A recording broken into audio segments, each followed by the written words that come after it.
Well, the next one is Montreal tenants here to stay. No way. Montreal tenants here to stay.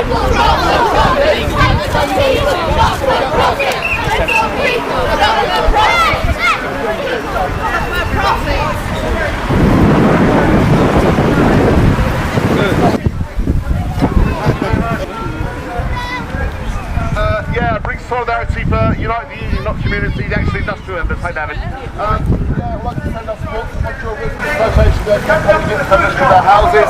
Obviously, maybe it needs lots of housing, council housing, affordable housing. Well, good afternoon, everybody. Thank you. It's very good to see so many people here supporting the residents of Montreal Square. Now, this isn't a new issue. This arose 7 or 8 years ago, and I was very happy to help the residents then make the case for the Housing Association. My view on this is, yes, of course we need new housing, yes, of course we need to redevelop housing, but it must always be done with the consent of the people who live there. Yes. So my message, very clear message to the Housing Association, is make sure you're talking to people. I saw the letter that went out a day or two ago, and that didn't seem to me to be a letter that was talking with people. It seemed to be a letter that was talking at people. So I'm going to go back. Okay, I'll be as loud as I can.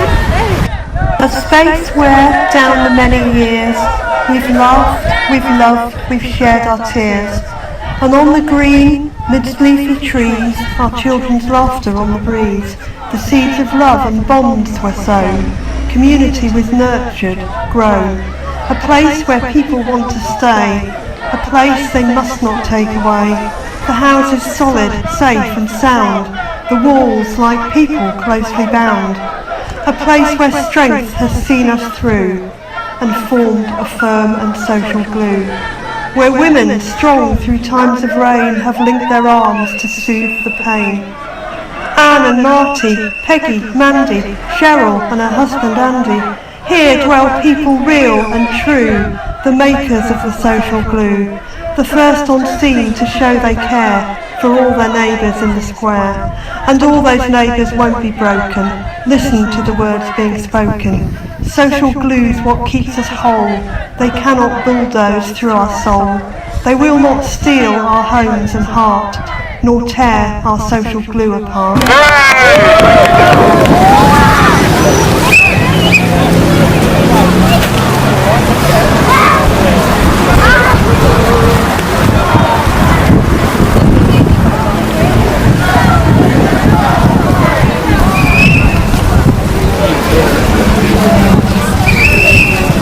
Being absorbed or being part of a bigger political movement.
And remember that old joke from the 90s? What do you call a little box on the back of a satellite dish? A council flat. You know, it isn't fucking funny anymore, is it? It's a bit dark now, isn't it? I told that joke to my mate the other day. What's a council house? So it gets less and less funny. This is the council house abolition programme, and this is a good place. That Safia mentioned, Cambridge University owns a lot, doesn't just own a lot of land in the city, but owns a lot of unoccupied land. And I'm sure a lot of you know about the case that I didn't actually know about a few years ago, where Robinson College owned a strip of houses.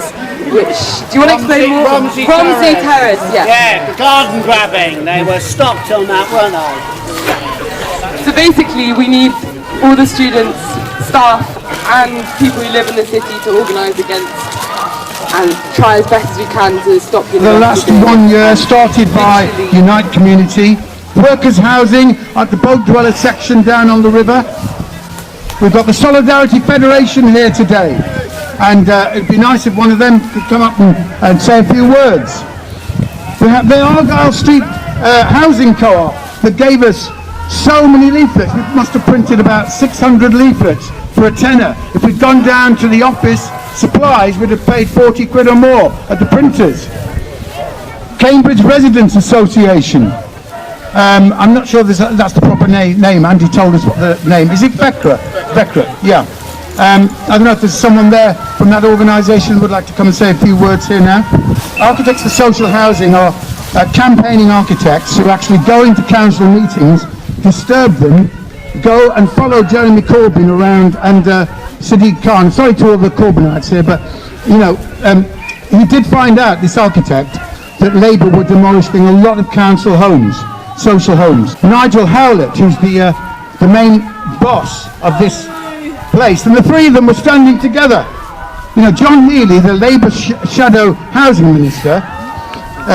We've got Daniel Zeichner, who's got an 11,000 majority of middle class voters.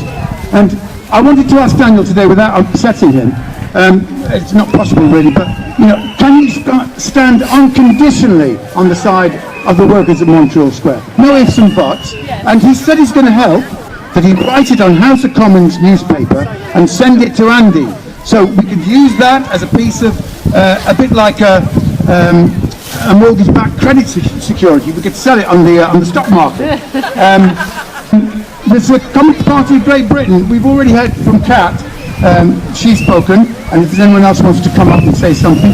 Cambridge Trades Council. I don't know if anyone here is from the Cambridge Trades Council that would like to come up, say a few words. Now, the Communication Workers Union did come down, the treasurer came down to the co-op, outside the food co-op a few weeks ago, and did promise some help, but we're still waiting, I'm afraid. It would be good. We did actually try and help them and drafted a careful motion for them, but we've still not seen anything. And we know there is a Communication Workers member union here from the postal workers, because we have post office workers here as well. So if there's anyone from that branch can come forward. Now, Cambridge Liberal Democrats, I know there's at least one Liberal Democrat here. So if you feel like it, come up any time, say a few words in solidarity and support.